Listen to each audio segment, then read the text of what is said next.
एक गांव में हरी नाम का एक किसान रहता था। अपनी कोई जमीन न होने की वजह से हरी गांव के जमींदारों की जमीन पर धान की खेती करता था। दिन रात मेहनत करके हरी जो फसल उगाता उसका ज्यादातर हिस्सा जमींदारों के पास चला जाता और बहुत थोड़ा सा हिस्सा ही हरी के हिस्से में आता था।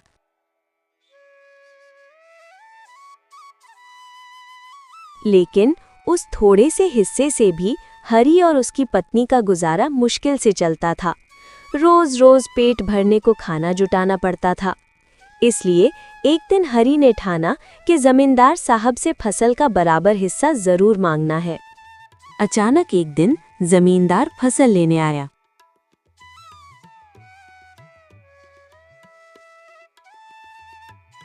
इन्हें उठा, इन्हें कंधे पर डालो, जल्दी चलो।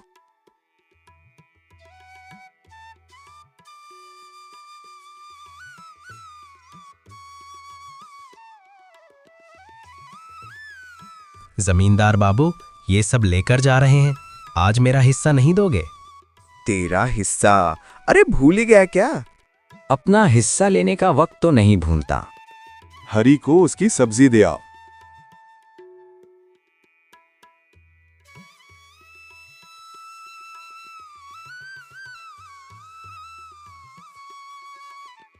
जमींदार साहब, इतनी कम सब्जी में हमारा क्या होगा? हर बार यही सब्जी ले जाता है तू, फिर अब क्या हुआ? जमींदार साहब, लेकिन इससे हमारा घर चल ही नहीं पाता। दिन रात खेत में खून पसीना एक करके मैं सब्जी उगाता हूँ, धूप में जलता हूँ, बारिश में भीगता हूँ, तब जाके ये फसल तैयार होती है।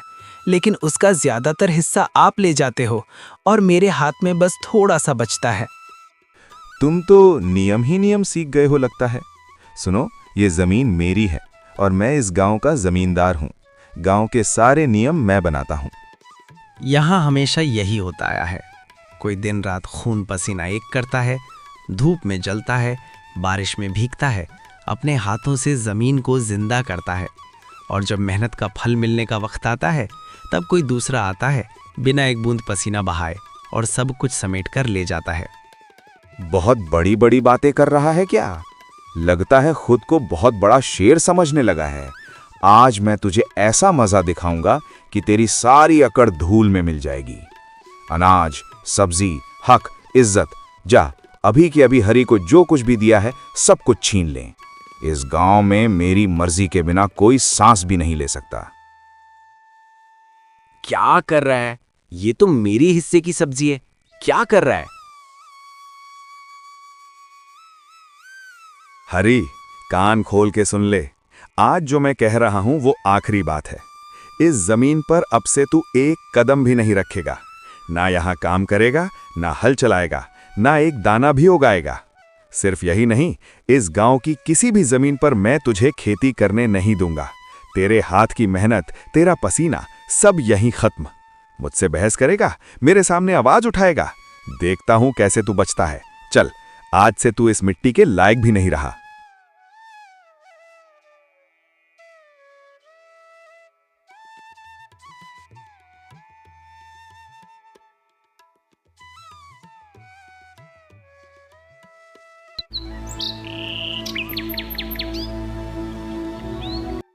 दो फसलें घर आती थीं, वो भी अब बंद हो गईं।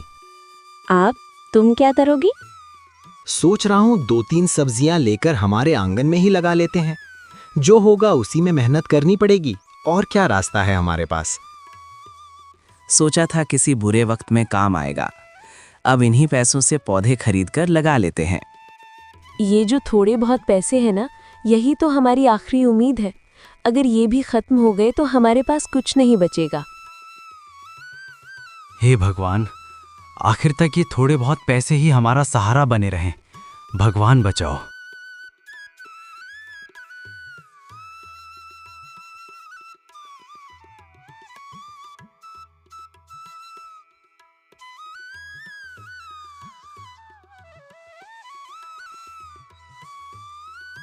बाबा, थोड़ा भिक्षा दे दो। 2 दिन से कुछ खाया नहीं है। इस मुश्किल में जिंदगी ने मुझे तोड़ दिया है। मेरी हालत बहुत खराब हो गई है। भगवान खुद तो सामने नहीं आते, पर दान हमेशा इंसानों के हाथों से ही भेजते हैं। पापा, आज अगर तू थोड़ा मदद कर दे तो शायद ये बूढ़ा सांस बच जाए। ये लो, ये पैसे ले। पर ये तो तेरी आखिरी जमा पूंजी है। तो बताओ क्या करूं? लेकिन अगर तू थोड़ा पैसा दे दे तो पेट में 2 रोटी पहुंच जाएंगी, जान तो बची जाएगी। ठीक है, तेरी जान बचे बस यही काफी है। भगवान भगवान तेरा भला करे पापा। तूने मुझे अपना सारा पैसा दे दिया। इसके बदले मैं भी तुझे कुछ देना चाहता हूँ। मेरे पास बैंगन का एक पौधा है, तू इसे ले जा।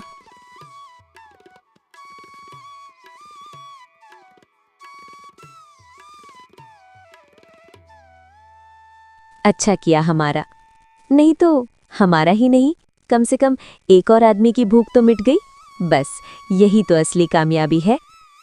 मैं तो बैगन के पौधों को जमीन में गाड़ देता हूँ। भगवान चाहें तो ये पौधे एक दिन हमारे घर में रोशनी ला देंगे। हरी चुपके से बैगन का पौधा हाथ में लेकर अपनी टूटे फूटे घर के आंगन में उसे लगाता है।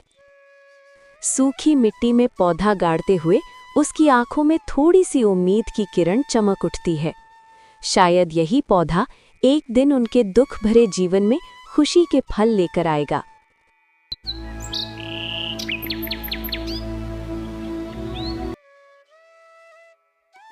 देखते देखते 6 महीने बीत गए। यही तो मैं सोच रहा था। अरे ये क्या बाबा, ये किस तरह का बैगन है? इतना चमकदार, जैसे सोने का हो। अरे मैंने तो जिंदगी में कितने बैंगन देखे हैं, खाने को, बाजार में, गरीबी की कढ़ाई में, लेकिन ऐसा बैंगन तो मैंने कभी देखा ही नहीं। सोना? सोना, इसका मतलब क्या? इसका मतलब ये कि वो गुरु असल में भगवान हैं। भगवान अलग अलग रूप लेकर आकर इंसानों की परीक्षा लेते हैं। ये बात तो आप लोग हमेशा सुनते ही रहते हो। तो आज हमारी भी एक परीक्षा ली गई। हाँ, इतनी गरीबी के बीच भी तुम दोनों के दिल दूसरों के दर्द पर रोए, इसीलिए भगवान तुम दोनों से खुश हैं। ये बैंगन का पेड़ मैं तुम्हें उपहार में देता हूं। उपहार? ये सोने का बैंगन? हाँ, इस पेड़ से रोज एक सोने का बैंगन निकलेगा। उसे लेकर तुम्हारी सारी जरूरतें पूरी होंगी, दूर हो जाएगा। लेकिन याद रखना, अगर कोई जोर जबरदस्ती करके ये बैंगन छीनने की कोशिश करेगा तो उसकी जान चली जाएगी। जय जय भगवान की जय। अब हमारी कोई कमी नहीं रही, कोई तंगी तकलीफ नहीं रही, अब कोई कमी तकलीफ नहीं रही। शारदा, जा जा, मैं ये सोने जैसा बैंगन वहां बेच कर आता हूं।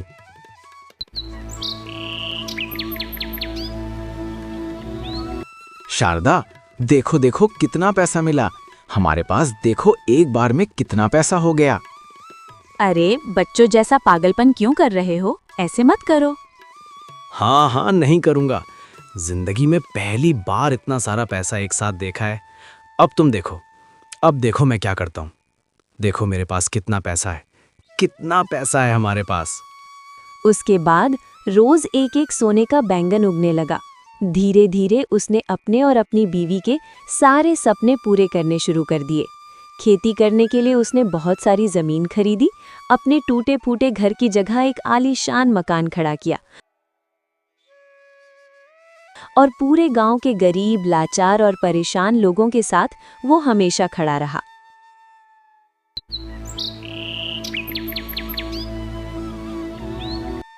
लेकिन ये खुशहाली ज्यादा दिन छुपी नहीं रह सकी। वहीं जमींदार के कानों तक ये खबर पहुंच गई। क्या कहा? सोने का बैंगन? सोने का बैंगन बेचकर हरी पूरे गांव में चर्चा फैला रहा है। नहीं, ये बिल्कुल भी होने नहीं दिया जाएगा। वो सोने का बैंगन उगाने वाला पेड़ मुझे चाहिए। तुम लोग जाओ, उसे पकड़कर मेरे सामने लेकर आओ।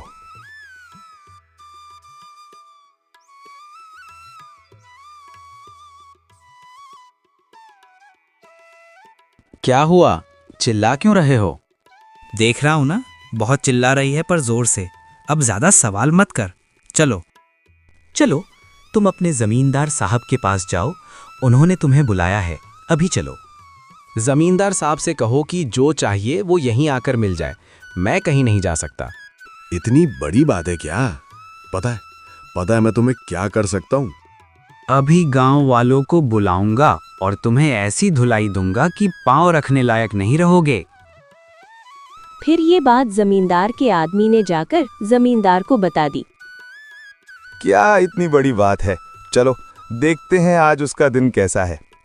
रुपए हाथ में आते ही वो बड़ा हो गया है।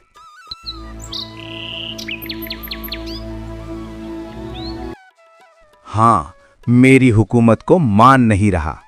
पता है मैं तुम्हें क्या कर सकता हूँ? और क्या कर पाओगे? तुम तो मेरी पाली हुई कुतिया हो, मुझे मारोगे क्या?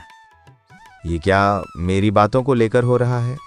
उसकी बीवी को बांधकर मेरे घर ले आओ। ये क्या कर रहे हो? क्या कर रहे हो? छोड़ो मुझे, छोड़ो मुझे, छोड़ो। मेरी बीवी को छोड़ दें, मेरी बीवी को छोड़ दें।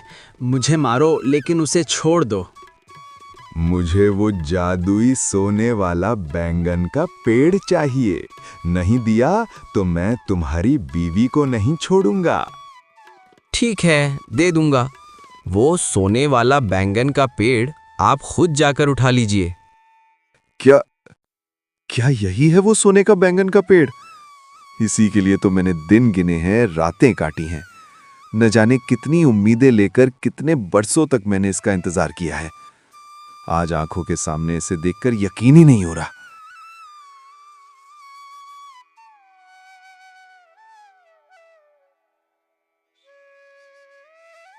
ये क्या हो रहा है? ये क्या हो रहा है? बचाओ, बचाओ, कौन है? देखो शारदा, जरा ध्यान से देखो। लालच इंसान को कहां से कहां पहुंचा देता है। आज जो लोग छोटे छोटे सपनों में खुश रह सकते थे, वही लालच के पीछे भागते भागते खुद को कितना बड़ा और कितना अंधा बना बैठे हैं। लालच ने उनके दिल से इंसानियत छीन ली है और आंखों पर ऐसा पर्दा डाल दिया है कि उन्हें सही गलत कुछ दिखाई ही नहीं देता। देखो, आज से हमें कोई डर नहीं रहा। इस पूरे गांव को अब कोई डर नहीं रहेगा।